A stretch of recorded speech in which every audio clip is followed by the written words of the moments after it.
Aquarius. Knowledge for the Aquarian age. Now, we did a chart the other time I spoke about this same thing, and luckily we picked a chart that had so many challenges in it that I was glad we were reading it for her and not somebody else that didn't know what challenges, squares, and oppositions really meant. And there's been just as much damage as there has been good done in the astrological field, because if you don't know the real understanding of astrology, and you read it just from you've learned this and you've learned that through textbooks and through teachers, but don't have the open heart of understanding, you can make mistakes.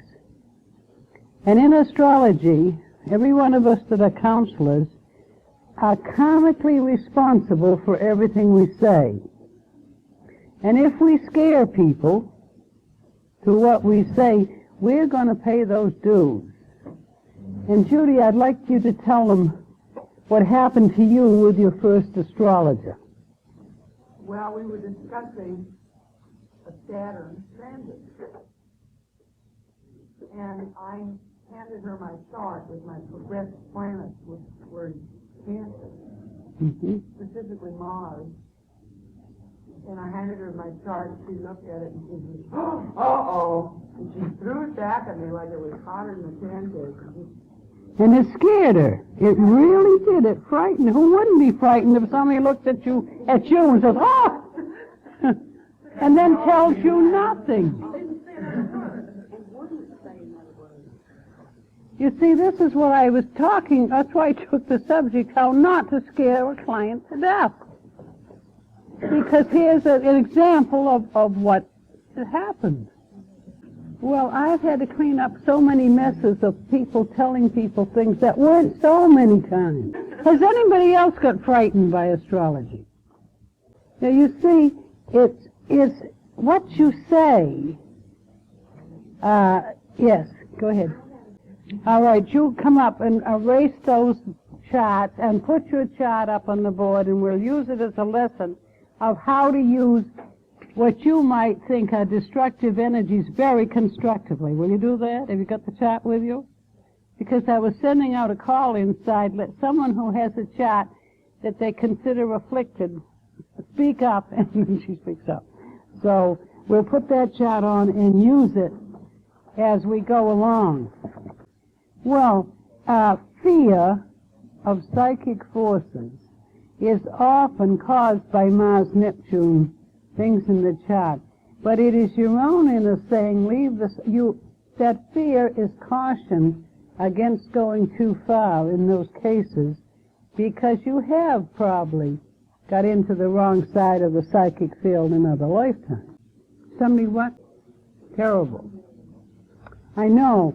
And this is why I tell anybody I see who is Mars squared to Neptune, whatever you do, don't get involved with any psychic phenomena, any seance, any Ouija boards, any automatic writing, because I know, absolutely I know this, and I've seen it again and again, that the person is going to get into the wrong side of the psychic.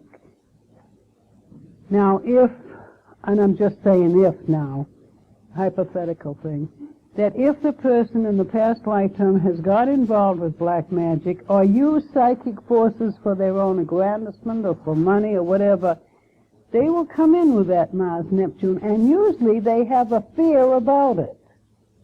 And that fear is good because it keeps them from going into it.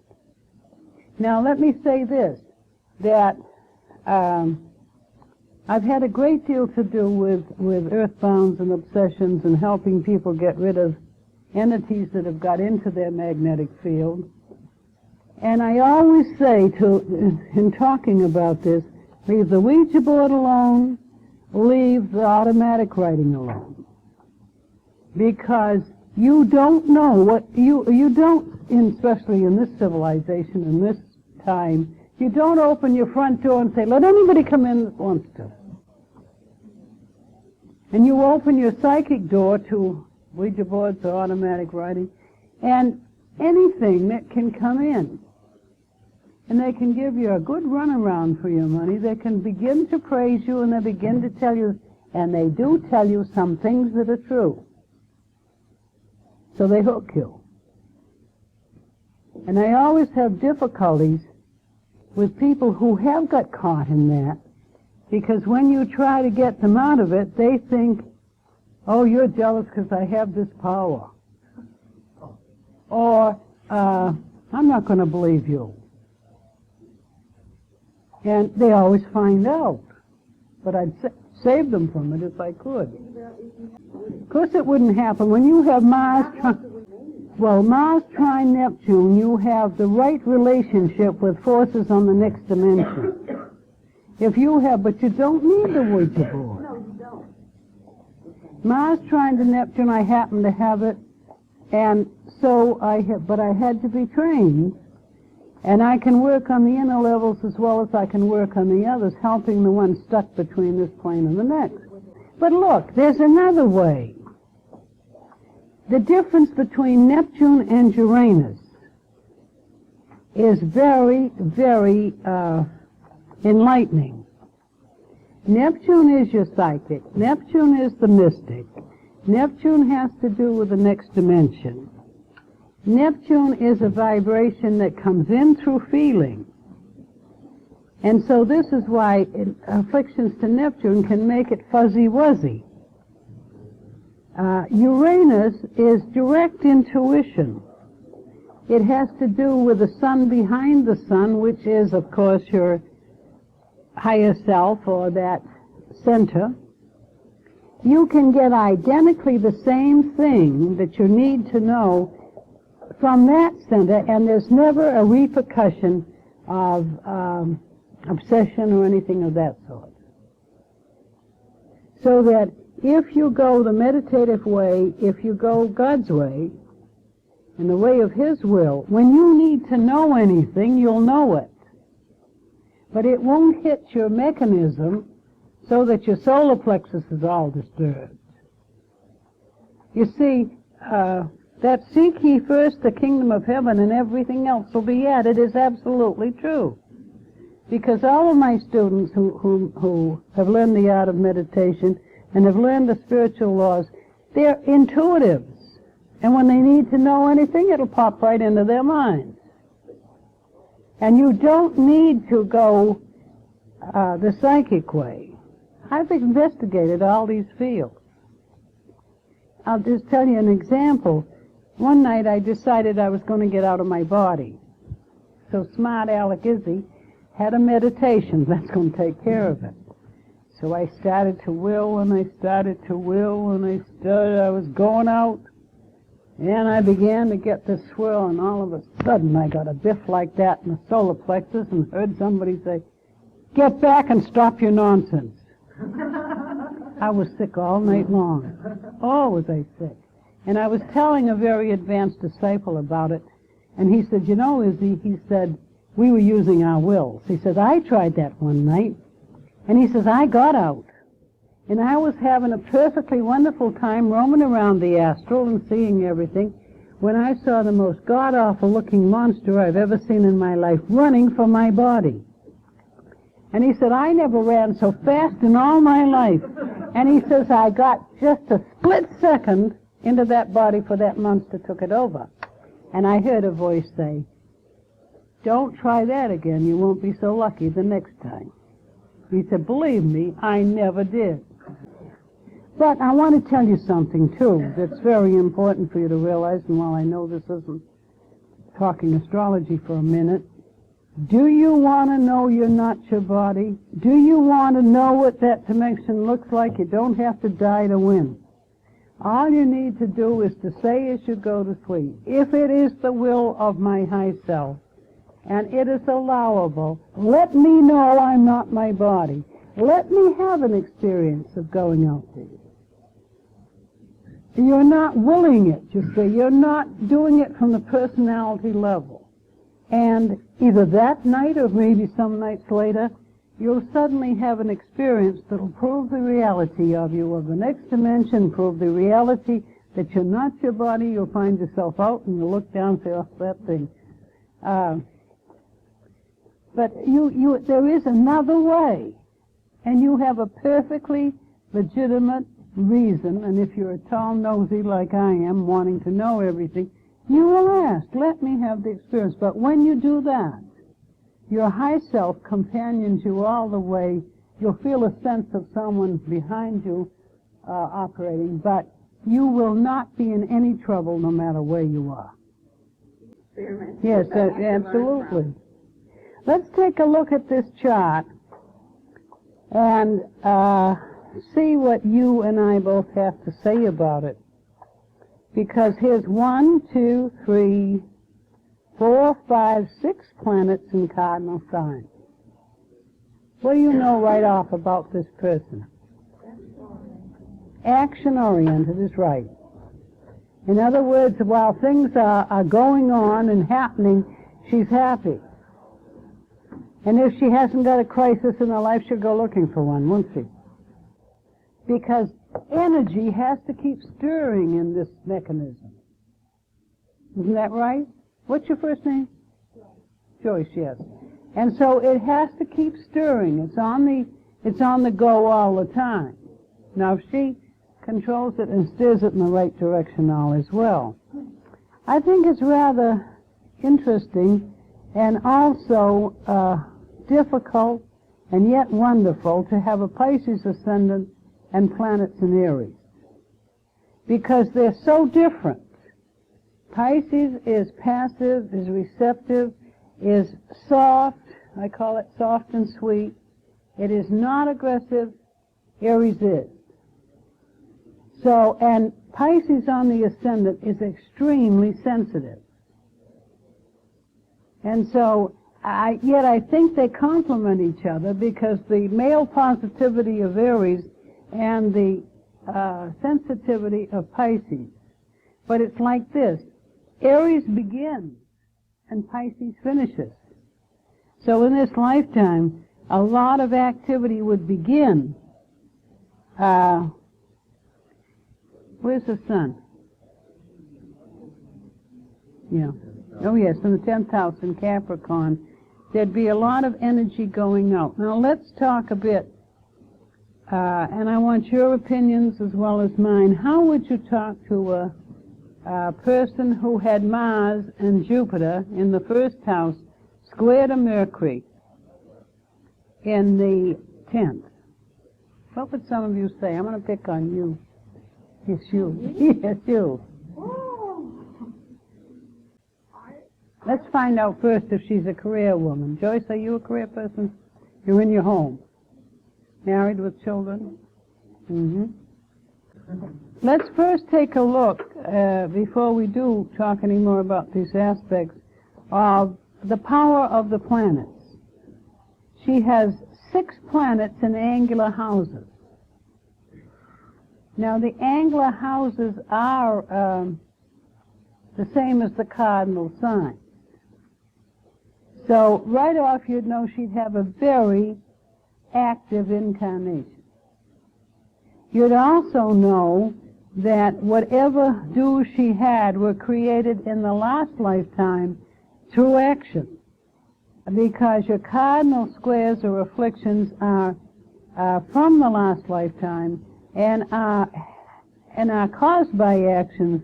Therefore, actions will redeem it. And she'll have this driving urge to action with all these cardinal signs and with all these signs in angular houses.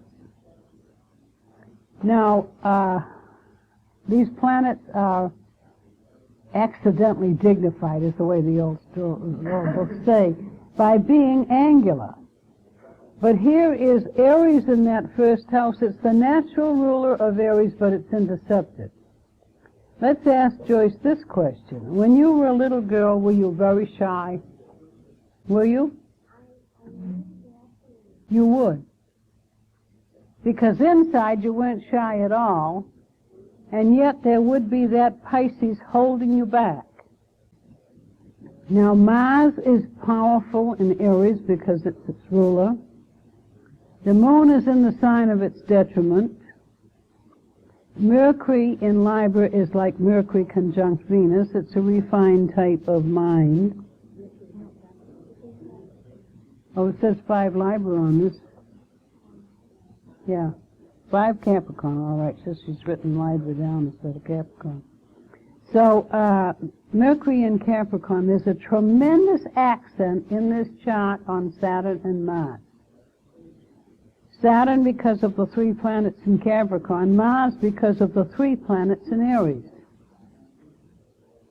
Now, there's no doubt about it that she has a problem. Because either she goes forward and acts too quickly, or she holds back and doesn't act soon enough. Has this been a problem? Well, don't let it tear you apart, because if you will use the Saturn rather than the Mars. Years ago, there was things that Grant Louis did, and I often wish they would be published in book form, because he took Mars and Saturn. And he said, when Mars and Saturn were together, follow Saturn, never Mars. Follow Saturn. When you had a Mars-Saturn affliction, use the Saturn rather than the Mars. And he's done a whole series of articles, I've got some of them at home, in one of the magazines he was, it's Horoscope, he was running it at the time. And he said that Mars must conform to Saturn rather than Saturn conforming to Mars. And so we find that Saturn is in its detriment in Aries. So it means that you've got to sit down and count 45 instead of 20 when you do institute any action. With many planets in the first house, the person is strongly self-oriented. And everything is me and how I feel. Now with Jupiter there, ruler of the 9th house and the 10th house, it would tell me that if you use that Jupiter, ruler of the 9th, which is understanding and the higher laws, you would be able to handle all that self-oriented energy. What have you done in this lifetime, Joyce, of activity? How many children have you got? Boy, that is something. Look at Cancer, the mothering sign, on the 5th house. And the moon is up there in with the sun in Capricorn, trine to Uranus, trine to Neptune. You know, when you picked this chart to come down, you couldn't pick a better chart to break up the selfishness you'd had in the past. Because you could no longer be selfish or self-centered, could you? No way. But you realize that this was your own choice. Before you came into your lifetime, you had already chosen to do this. And one look at this chart tells me why you chose it. Because here's the ruler of the 5th in Capricorn, up there on the hidden side of the goals and objectives. And the moon conjunct the sun in Capricorn, the moon not in its well-placed sign, but trine to Uranus and trine to Neptune. Through the sacrifice that would entail, you would break up the selfishness, the self-centeredness is probably a better word. There is a difference between selfishness and self-centeredness, and it's the difference between Aries and Capricorn. Aries is self-centeredness. It's thoughtless self-centeredness. But Capricorn is sort of calculated selfishness. Do you understand what I mean? And you see, she has both the self-centeredness of Aries and the selfishness of Capricorn to break up in this lifetime.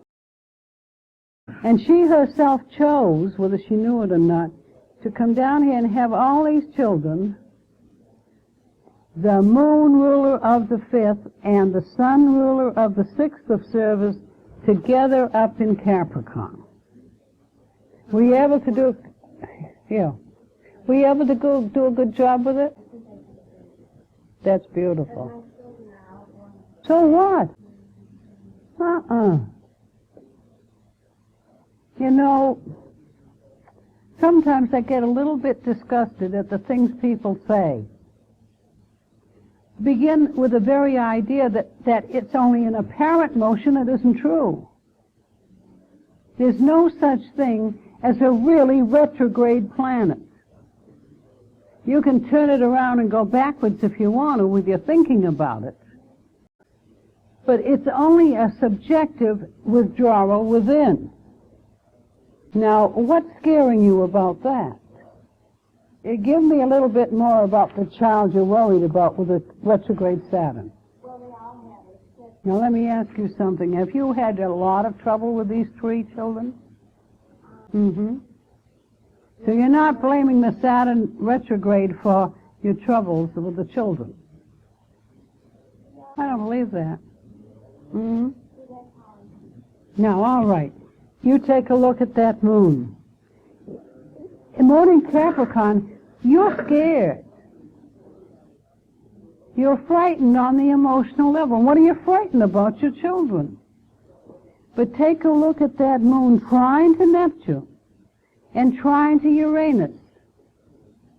I expected you to say you were a good mother because I think you have been. But I think you have been, and let me tell you something, you have been a good disciplinarian. But you know, the children that aren't disciplined have no sense of security.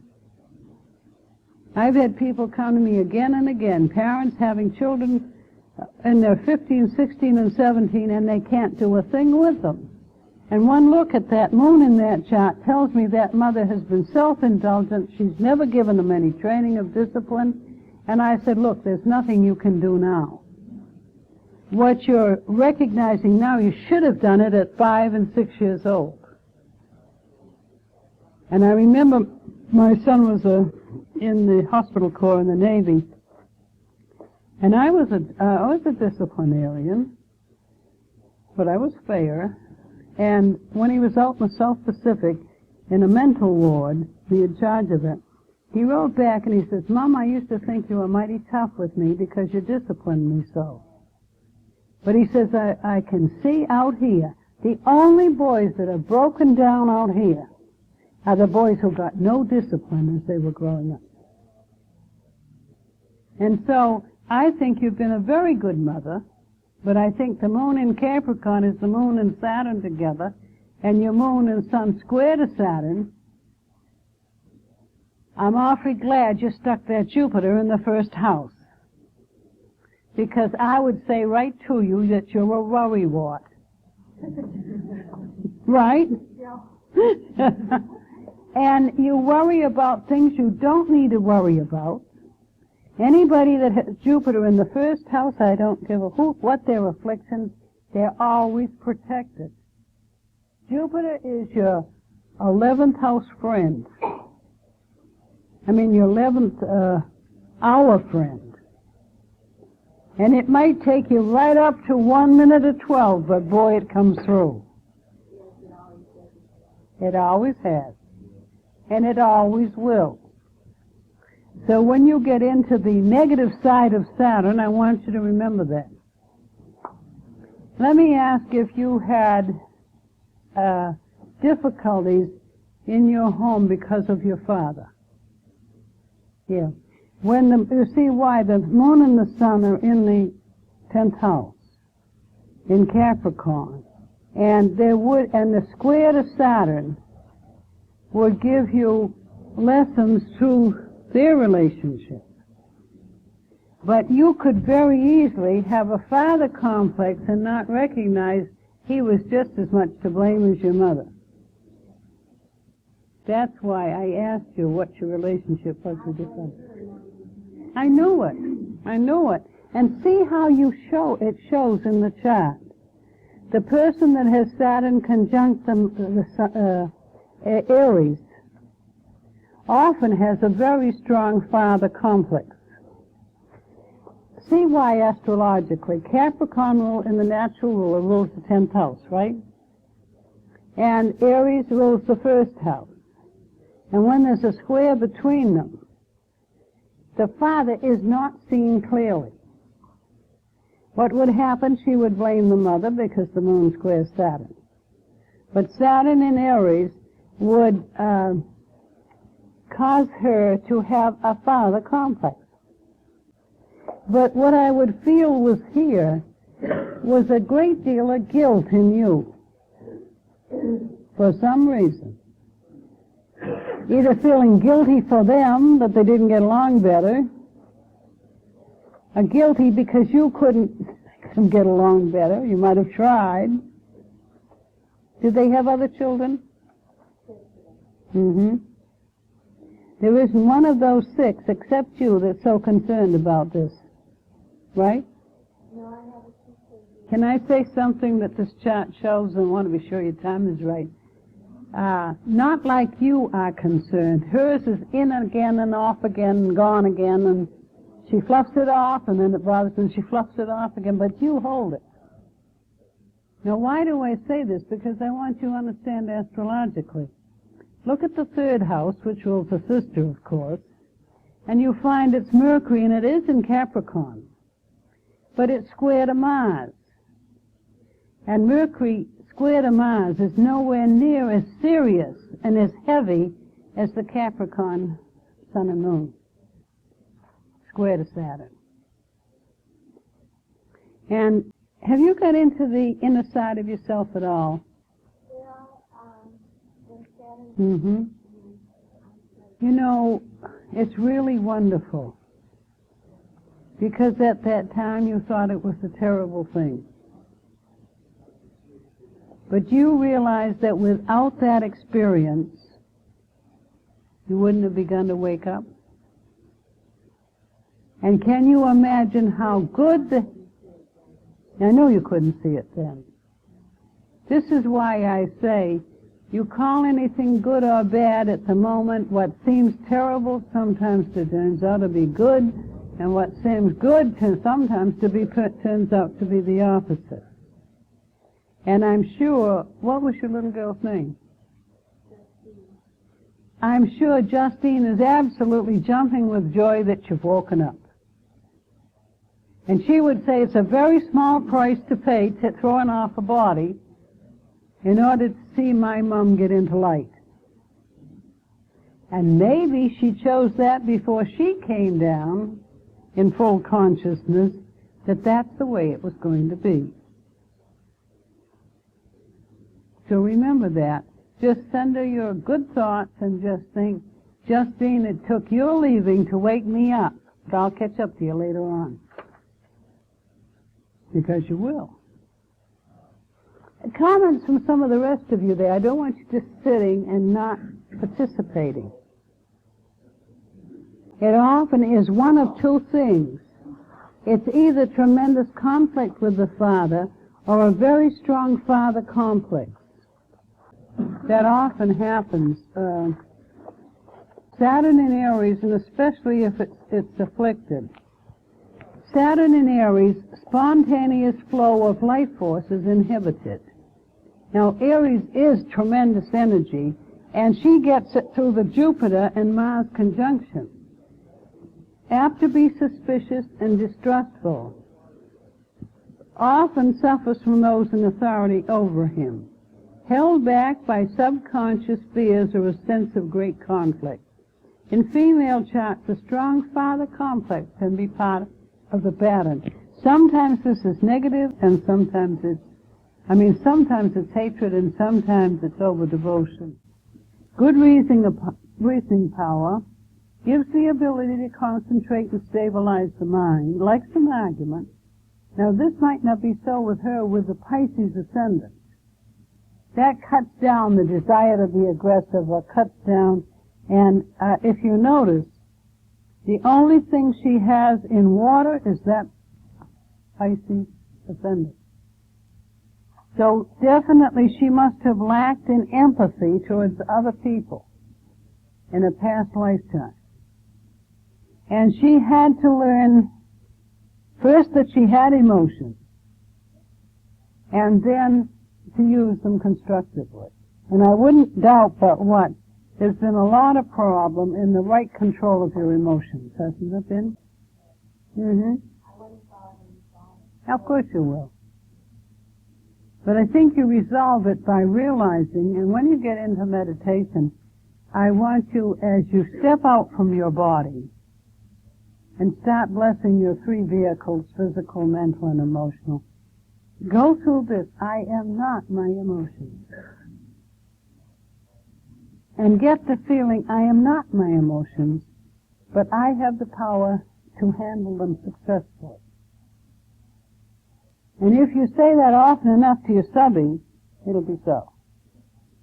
If you only know it, the reason for repetition of all these things is because that's how your subconscious learns, by repetition. And you have to say it over and over and over to yourself. And pretty soon the subby begins to get tired of you saying it and goes to work to make it so. You see, you lacked empathy. There's not one planet, and with all that self-centeredness and selfishness of Capricorn from the past, this is what your real self chose to build in, is empathy and compassion for the other person. See, she has Venus in Aquarius. Venus, ruler of a house of values, in the 12th house of karma or subjective sustainment, either self-undoing or subjective sustainment. I don't know whether you'll agree with me, but I always feel that Venus in Aquarius is very much like Venus conjunct Saturn. And often makes for a cold response, unless you have a great deal of water to make it more feeling. Venus is square to Uranus. It is in conjunct to Neptune. It is semi-sextile to the moon and the sun. It is sextile to Saturn. There's quite a number of energy flows in that pattern, but she has to learn to be truly loving. She has to learn to get out of self-interest into other people. And I can't help thinking that with all those children and all that work to do, she hasn't got time to be self-centered. And you work at nursing homes too. That's beautiful, Joyce. I'll tell you something, you're really cleaning up your karma, and it's going to get better and better and better for you. You will be a teacher sometime. Saturn in the first house makes you a teacher. Mercury in the 10th house is the communication of ideas to others. They're always teachers. Now, when I say this, people think I mean academically. No. But you'll be sure to do something in life that will have to do with teaching other people, communicating ideas to other people. And perhaps you're doing more teaching than you know in your nursing home. And Pisces, when there are planets, I'll tell you this, when there are planets in the 12th house, especially more than one, say 3 or 4 planets in the 12th house, and you can prevail on that person to give themselves away in some kind of volunteer work, or even working in hospitals or institutions, they will then handle that energy in the 12th house very constructively. And there'll be a very definite change from their life as it was before they realized they could use those 12th house planets very constructively. I had a girl come to me. She was really a mess. She had a very unhappy marriage. She was a very unhappy girl. She was a Gemini, and she was very high-strung and nervous. She had 4 planets in the 12th house. This is so funny. Because I said to her, now she had very little money. She was having a hard time getting a job. And I said to her, if you will go out and give yourself away, you will release this energy that's in this 12th house constructively and not destructively. She took me so literally, it was funny. She started out, and she was a rather gaunt, very tall, thin, hawk-like faced woman, and a lot of planets in Gemini and in the positive signs. And she walked into one place, I think it was a place for the blind. She says, "I'm here and I want to help you." She looked at me, and they asked her what kind of work she did. "I don't care what work I do, just give me something to do." I think she scared them. She went 3 or 4 places and they all turned her down. They said, "Well, how much do you want for salary?" She said, "I don't want any salary." And then they thought she was crazy. And she told them, she says, "I'm willing to do anything." But she went at it in such an attitude. They said, "Well, what is your motive?" She says, "I just want to help."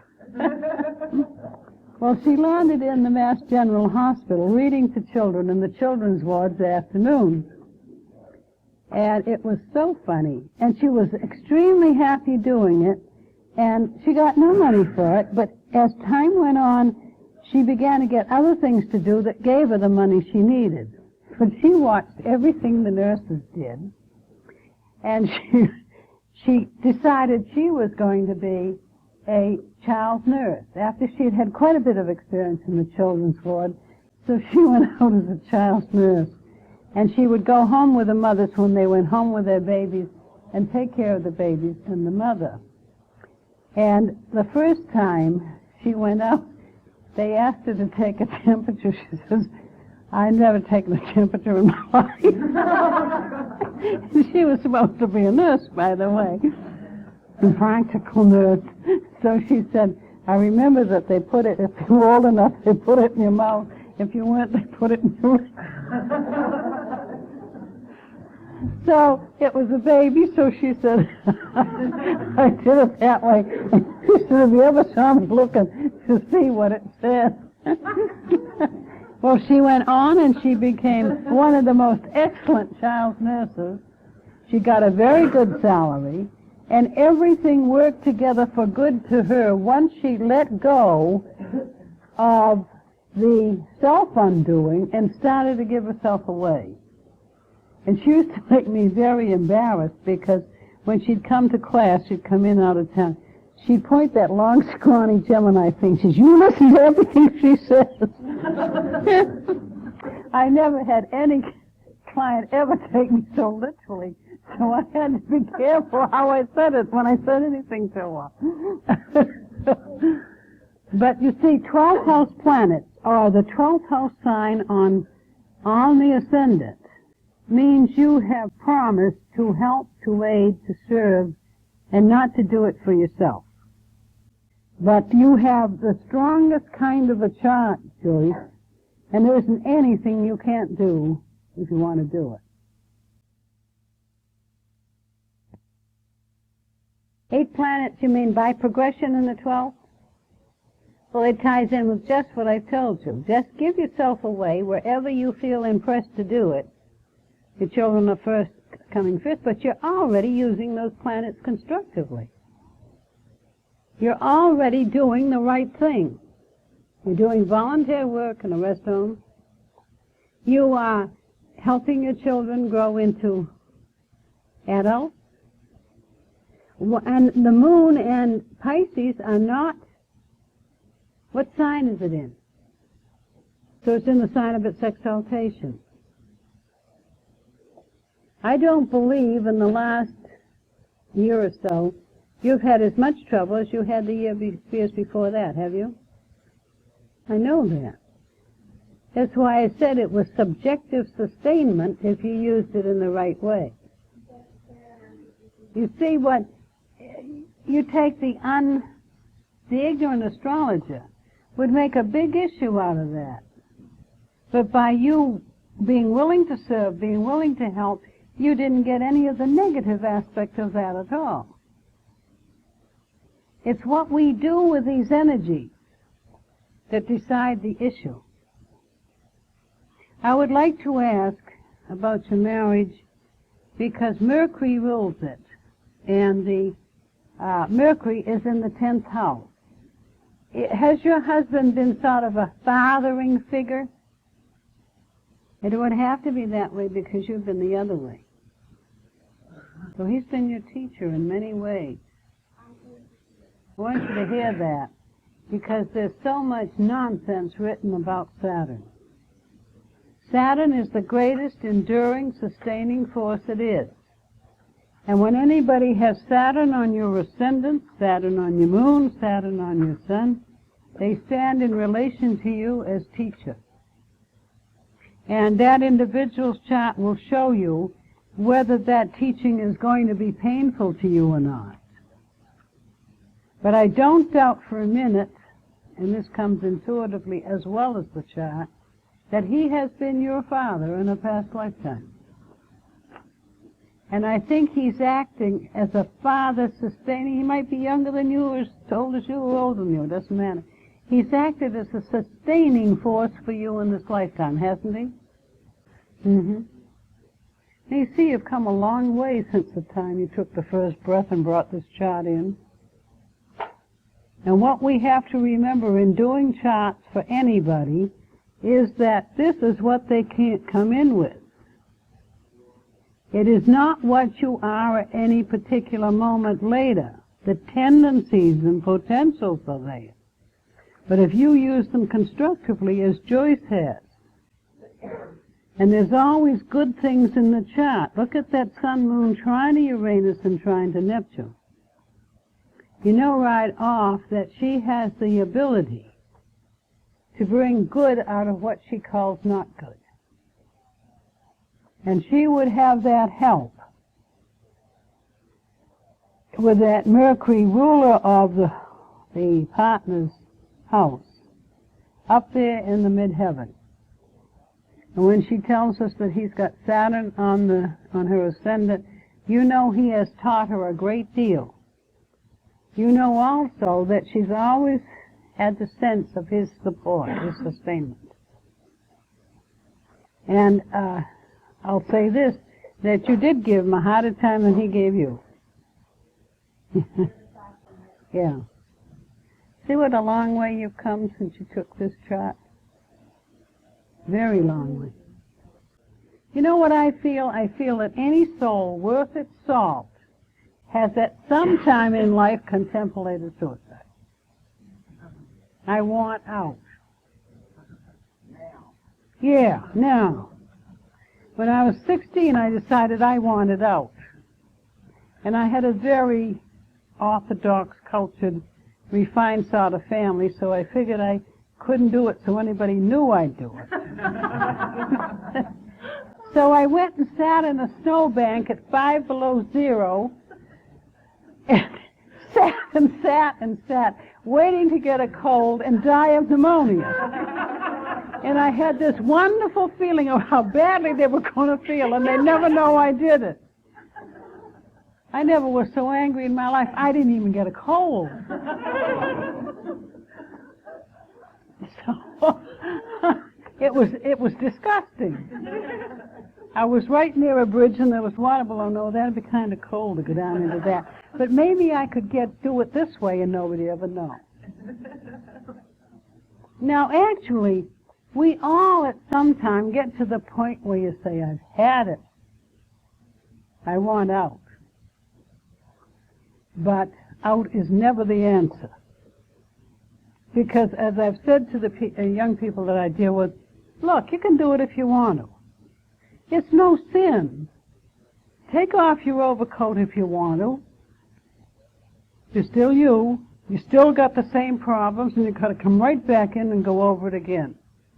I remember one night in the Friday Night Fix, I heard myself talking this way, and I wondered at the time, because I knew the kids all know this, but I kept saying, go ahead, cop out if you want to. But it's such a drag, because you just have to come in and go through it all over again. And after the meeting was over and a lot of them gone, a girl came up. She said, oh, Izzy, oh, Izzy. She said, did you answer my prayer tonight? And I said, what are you talking about? She said, I brought a boy who 3 times in the last 2 weeks has tried to commit suicide. And I sat there saying, Izzy, talk about suicide, I'm beside myself. Talk about it. And she said, I just wanted to know, I waited till he went out of the building. I want to tell you that after you got through talking, he says, well, if I can't get out, I might as well put up with it. I won't try it again. So you see, if you want to do it, go ahead.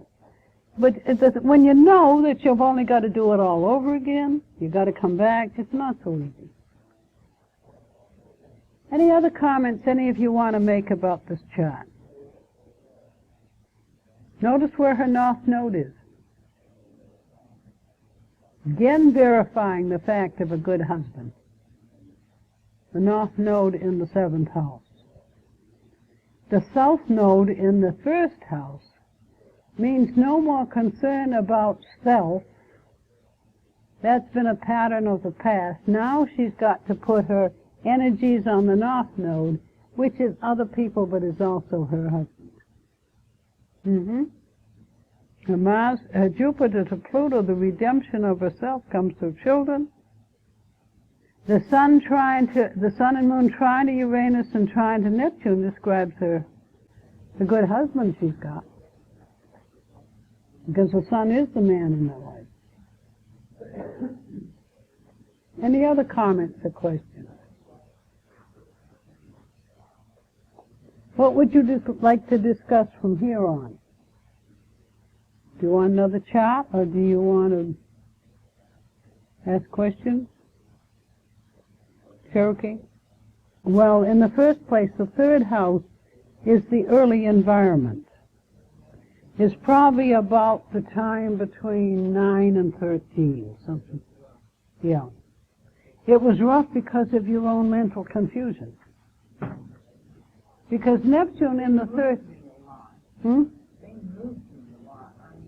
You had no sense of security. Can you imagine what it did to a sensitive child?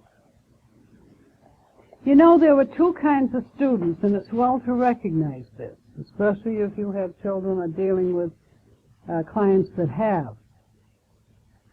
And I was in Los Angeles last year in February, and somebody said, that's a wonderful article, Isabel, you've got in Horoscope. I said, I haven't got any article in Horoscope. Oh, yes, you have. I read it. I said, you couldn't have. I haven't sent anything to Horoscope for years. And she says, I'll prove it to you. She goes and hands me the Horoscope. They are reprinting something I did in 49. I didn't remember one thing. I had to read it to see what it said. But I remember what I talked about there is important, because I said there's 2 kinds of people when it comes to education, it comes to learning. If you have Neptune in the 3rd house, or a strong Neptune, you learn by osmosis. You do not learn by cracking books. That's Uranus. Your Uranus can sit down and pull things apart and study, or Saturn. But Neptune only learns by listening to people, soaking it through the pores of your skin, and getting it that way. They get it almost psychically with that Neptune. And especially if a person going to school has Neptune going over their sun or moon, be patient with them. If you have a youngster going through that, because he is dreaming his way through school. My son in his last year of high school had Neptune over his sun. He was dreaming, looking out the window all the time. The teacher wrote me a note. He lives in a dream world. Well, I knew he was living in a dream world. I was just studying astrology. Neptune was on his sun. So I said, look, John, all I care is that you pass. I'm not going to bug you. You've got a good mind, but you're not using it. But just pass. 20 years from now, it won't make a difference whether you were a brilliant student in your 4th year, as long as you get by. And he wrote me later from the South Pacific, and he says, Mom, thank you for the patience you had in my last year in high school, because all I did was look out the window and dream about being in the Navy. And you see, if you understand these things, you don't bug your kids. You understand what they are. If you had Neptune going over your son in the third house, you'd be dreaming too. You'd be living in a fantasy world. But your Neptunian type of student, and that's often Neptune in the third house, is not going to learn sitting down by himself and cracking a book.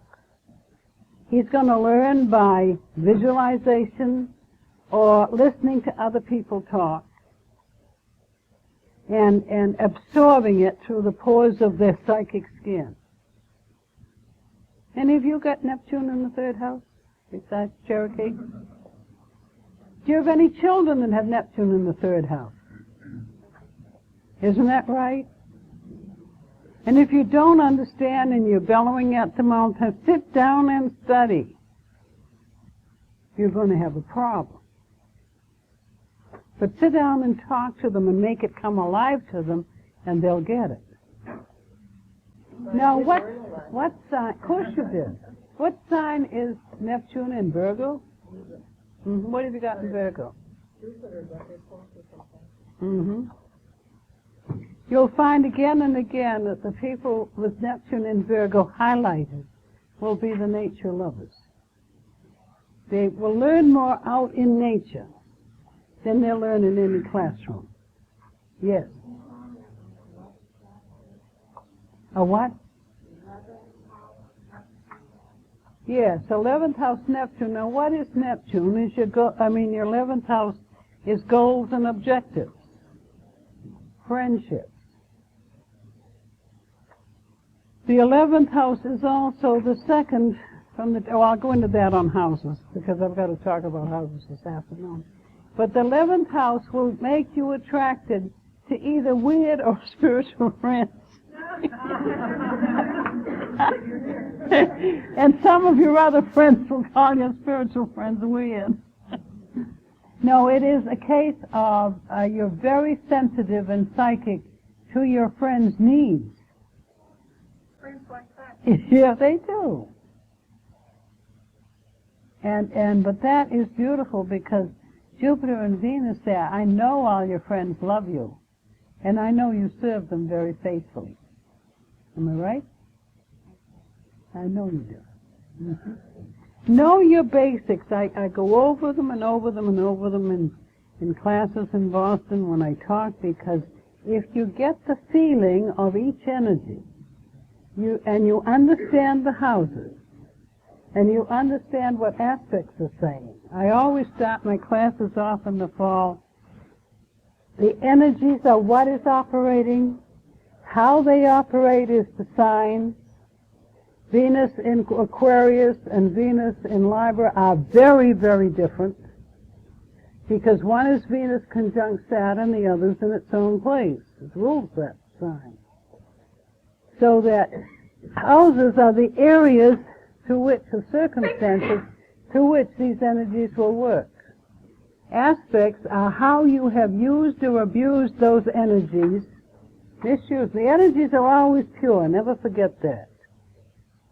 It's how we use them that pervert them. For instance, a fire in the fireplace is fire, Mars, and is perfectly legitimate. Put that fire in the middle of the rug in the living room, the same fire, but it's in the wrong place. Or it's wrongly timed. So if you understand that, you're going to know that the energy itself is all right. And if I have used it wrongly in the past, then I am going to start using it rightly. I think the greatest help to our ongoing, I speak now just what I feel, the understanding that we are responsible for everything that happens to us, everything in our circumstance, we have created. We are responsible for that. And we can stop blaming this one and that one and the other one for our life. If we had a tough mother, then we were a tough mother in a past lifetime. If we have an alcoholic in the family, we were a drunk ourselves, and we're paying our dues. You stop blaming, and you stop blaming yourself. I'll say, that's the only thing I could do with the consciousness I had at that moment. That's not me now, but I have to clean up what the me of the past has been. I don't know anything else in astrology that will give you so much insight and to see why you're having certain conditions in your life. Next year, as Jupiter goes into Taurus, Joyce, it's going to trine your Sun and Moon, and it's going to trine your Neptune. You've got a beautiful 1976 coming up. But I know you've gone through a lot. I can understand why, because angular signs, angular houses are cardinal signs. There's energy right out here operating. But those houses that you're speaking of are mind houses, and your mind is the builder. It is the creative force. You project from your mind the things that are out here. You see, and I think those houses are probably much more important. What did he say was it, what were doctors? Saturn and Mars, yeah. And you see, those are the cadent houses, especially the 12. People working with those limited and afflicted invariably have strong planets in the 12th house.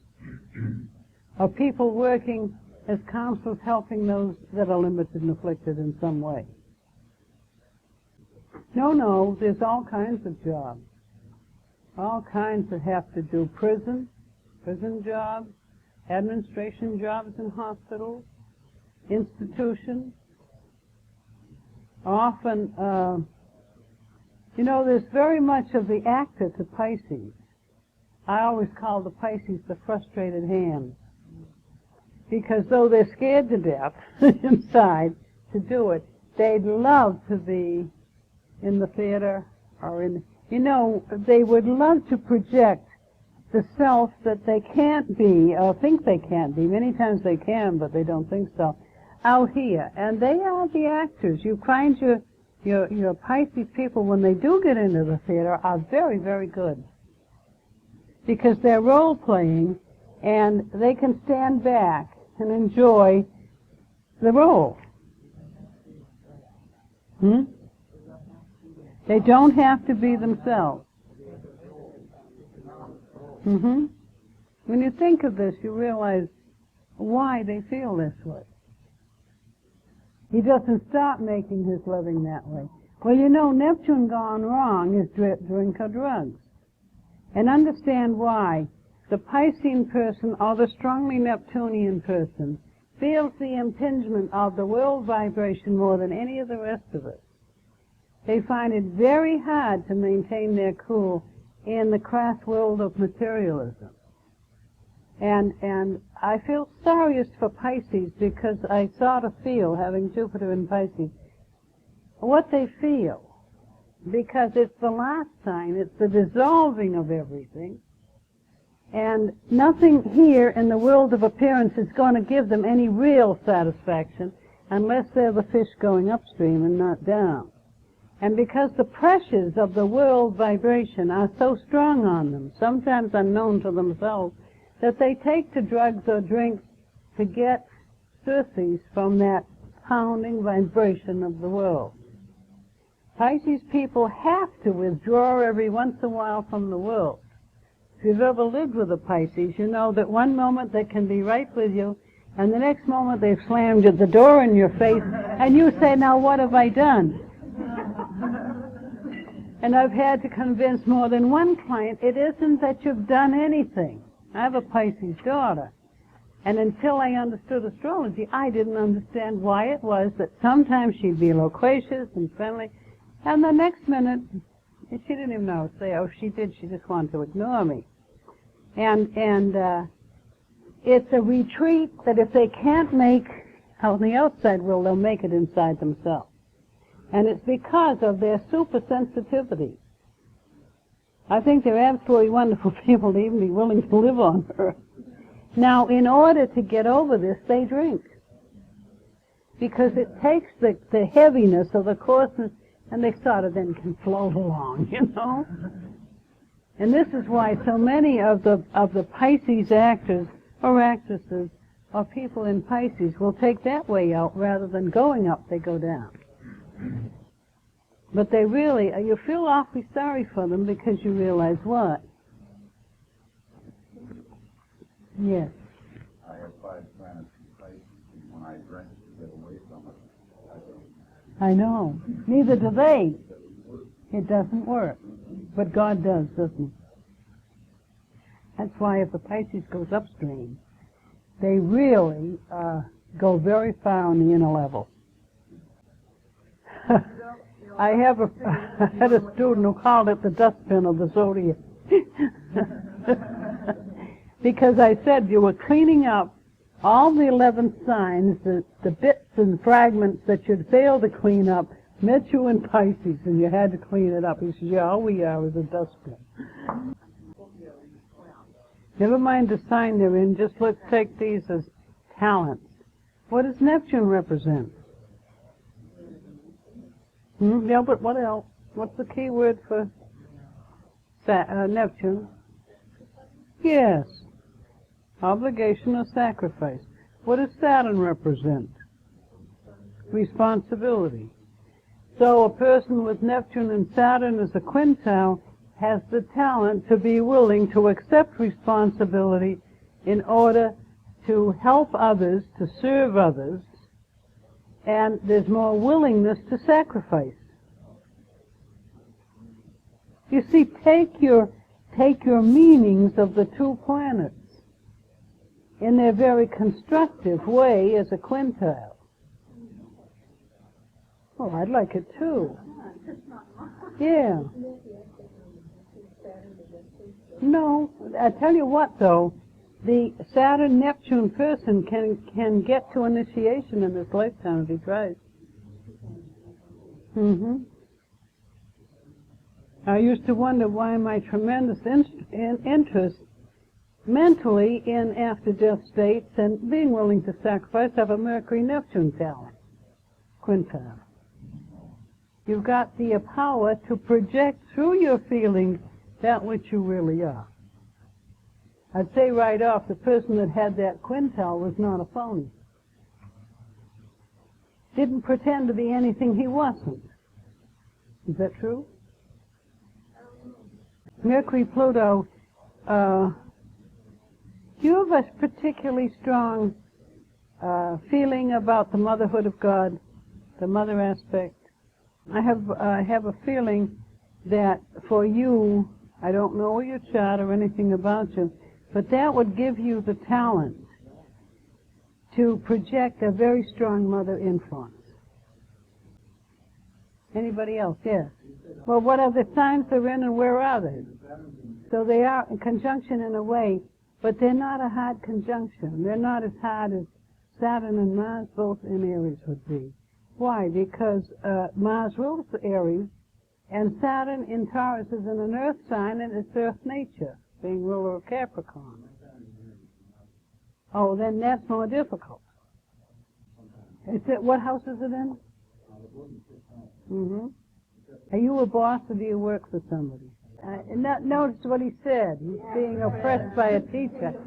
This is beautiful because that's exactly what Saturn and Mars in the 6th house says. It says you were a mighty hard taskmaster in the past.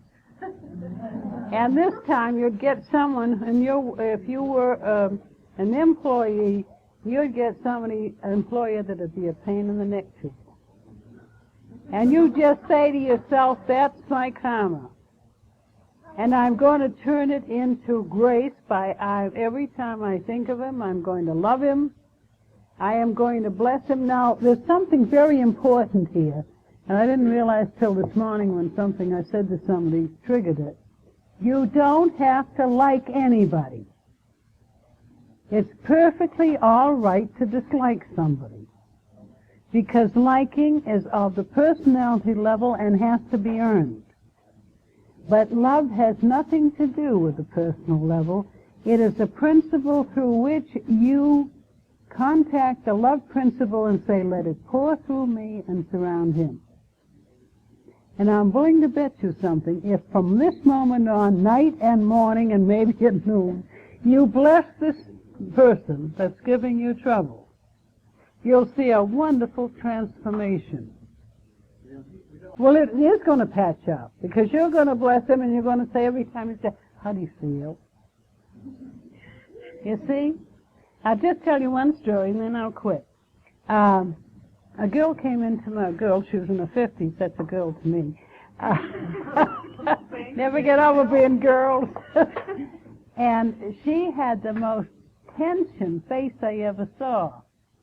And I put up the chart, she was a Sagittarian, and I saw the energies were working very adversely in her job. And I don't let them talk till I've talked, because I don't want my vision obscured. And so I said, look, let me tell you what I see and then we'll talk. Because I saw she was having trouble in the job. And she said, yes, she was. And I said, it's your boss, isn't it? And she said, yes. I said, I'm going to quit. I came in to talk to you, but I'm going to quit my job. I said, you're making a very big mistake. Because I said, if you do, you'll be a long time out of work.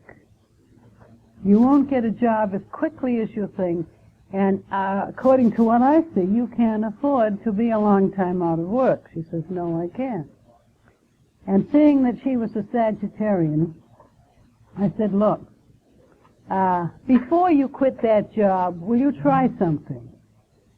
I said, and if it doesn't work, I'll give you 3 times as much as you're giving me today 1 week from today. If you'll promise me you'll try it. She says, what do I have to do? I said, you have to bless that boss. Bless that boss? She says, you know what, I'll see him first. I said, now wait a minute. I said, I told you. Take a gamble, because you'll get 3 times as much a week from today if you'll try it. I said, if you'll bless him when you wake in the morning, see God's love and light all around him, as you go in that office door, you say, God bless him, and you might as well bless the rest of them while you're doing it. And then, night, morning, and when you go in that office. So finally she agreed to do it. And as she went out the door, I said, maybe you think I'll see you next Saturday, but if you do what I tell you, I won't see you.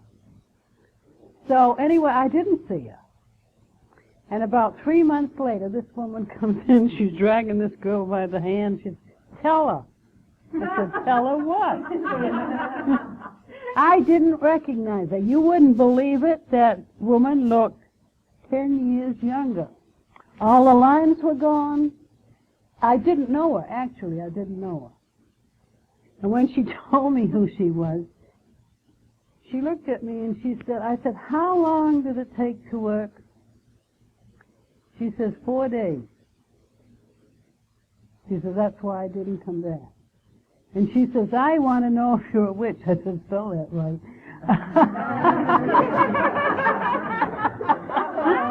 She says, how did it work? I said, by blessing him, you got yourself out of the way. And God could bless you, because you can't bless somebody else, not get a blessing yourself, and changed you. Now, she made an interesting comment. I still have to do all his work. This is what she was griping about before. But she says, I don't mind a bit, because he's full of fun, and everybody in the office is smiling, and everybody's having a ball. I said, you see what you did? You got yourself out of the way, and you let that power flow through you. But do remember something that'll take you off the hook. You don't have to like an individual. Liking has to be earned, and this is very important to bring out to children, if you're dealing with them, to take the guilt away. Because we've been brought up, when we say love somebody, we think we have to like them. We don't. Liking is an earned increment if you're a nice personality. But love is God in action, and that's the end of this. How much time do I have off?